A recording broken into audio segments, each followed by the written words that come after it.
Hey everybody, what's going on? So yes, that is true. The title is true. I made an M1 Finance account, but let me tell you, I'm quite upset.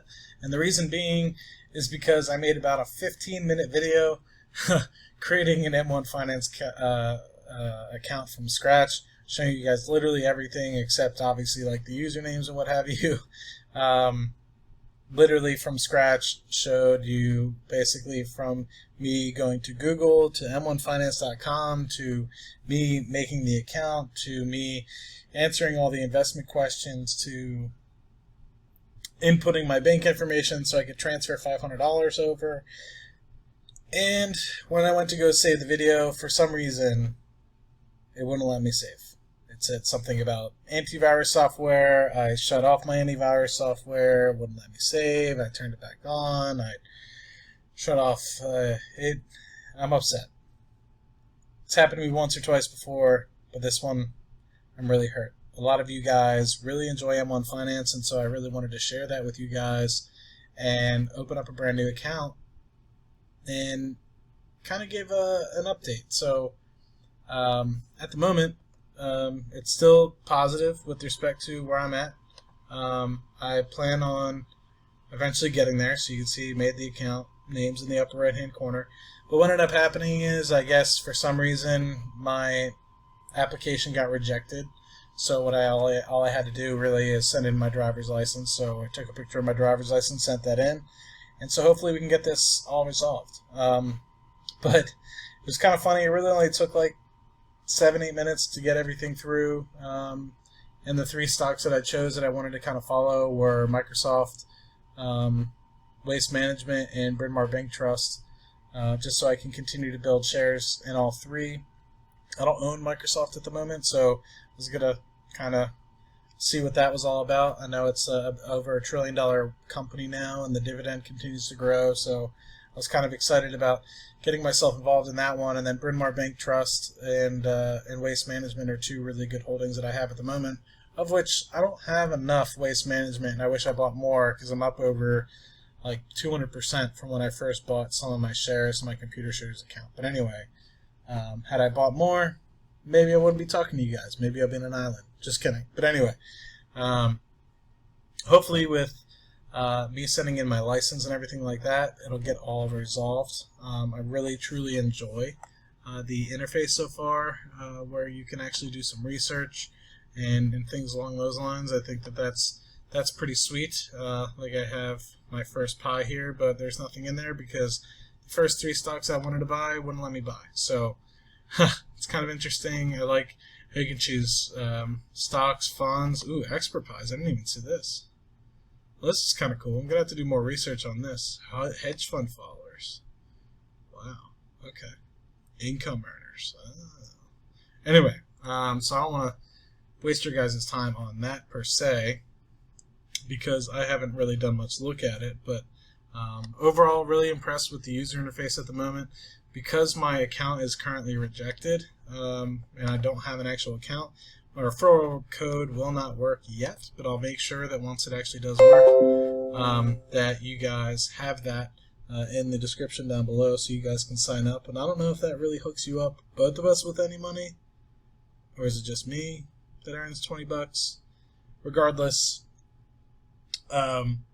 what I was talking about in my other video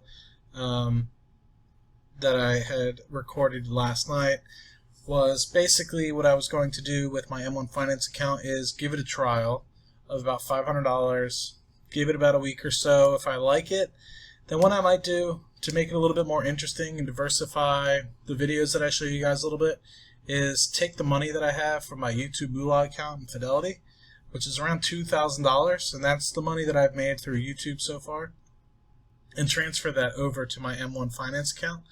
And what I would then do is any money that I then make through YouTube, I would input into my M1 Finance account. That would make it a little bit more interesting, because at the moment, all I generally talk about is Fidelity, and I have 3 accounts, or maybe actually 4 more accounts with Fidelity. And so what that would do is take me down to 3 accounts that I talk about with Fidelity, and increase an M1 Finance account, so it diversifies a little bit, which will be really interesting. It gives me a little bit more content, and it gives you guys a little bit more diversity in some of the videos that I show, which may or may not be beneficial depending on what you guys are all about. But instead of having, an individual brokerage account with Fidelity, my YouTube Moolah account, which is a second brokerage account with Fidelity, my Roth IRA, and my 401k, I would then move one of those, my YouTube Moolah account, to M1 Finance. And so that would be really cool to see. $2,500 or so initially, kind of kicking off relatively quickly into M1 Finance. And instead of showing you guys the, me investing my YouTube money that I make from Google on Fidelity, it's a little bit more interesting with M1 Finance. It seems like a lot of people really enjoy the M1 Finance videos that other people like Dividend Grinder and a few others that I know are putting out. So, and it seems like it's relatively cool, and seems like it's a little bit better than, I don't know, for some reason, and I'm probably going to get dislikes for this, but I wasn't really a huge fan of Robinhood. Not because, they didn't seem like they were sketchy or anything like that, but it seemed like you were rather somewhat limited on what you were actually able to research on the actual portfolio itself and whatever stocks you're looking at. This seems like M1 Finance seems like it's a little bit better, a little bit cleaner, a little bit simpler. Not that Robinhood isn't good, and then again, I still have to use the M1 Finance app to see what that looks like compared to what it looks like on a desktop, because at the moment I'm using my laptop. But I don't know. For some reason, just looking at other people investing in M1 Finance, I really enjoy the pie graphic that it shows up. It's something that I generally look at as like, not pie graphs per se, but trends more or less. And Robinhood, all it really generally did was showed you your total portfolio value and your individual portfolio value. It didn't really show you, from what I saw, like a pie chart or anything like that. And if it did, then I apologize for misspeaking. But anyway, different story for a different day. But like I said, pretty upset about the lack of saving of last night's video. I thought it would have been really cool to put a start an M1 Finance account from scratch video up. But my computer had other plans, so hopefully the same does not happen for this video. And hopefully by the next time you guys see me posting a video about M1 Finance, I'll have my verification and my account actually set up and $500 in there, because I gave my bank account information and everything, and unfortunately it was rejected. So did it what they asked, which was send a picture of my driver's license to M1 Finance, and all we can do is wait. So I'll talk to you guys soon, and I guess for those of you who haven't followed the channel before, and this is a new video that may have been suggested to you because of the M1 Finance title, I'm Matt Money. I generally talk about dividend investing, and I generally give an update on a monthly basis about my dividend income that I create through investing.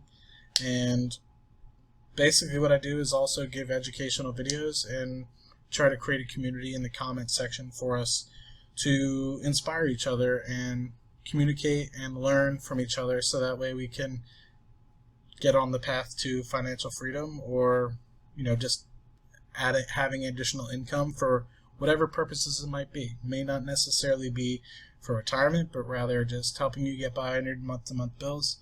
If that's something I can help with, then I'm all about it. And currently that's kind of what I'm trying to do, is kind of increase my monthly income. But of course my end goal would be to make more than I'm able to make currently through a W-2 income job. But don't want to get on a tangent, so if you like this video and you like what you've heard in the past and you like what you're hearing now, feel free to like, subscribe, and I'll talk to you guys on another video. Have a great night.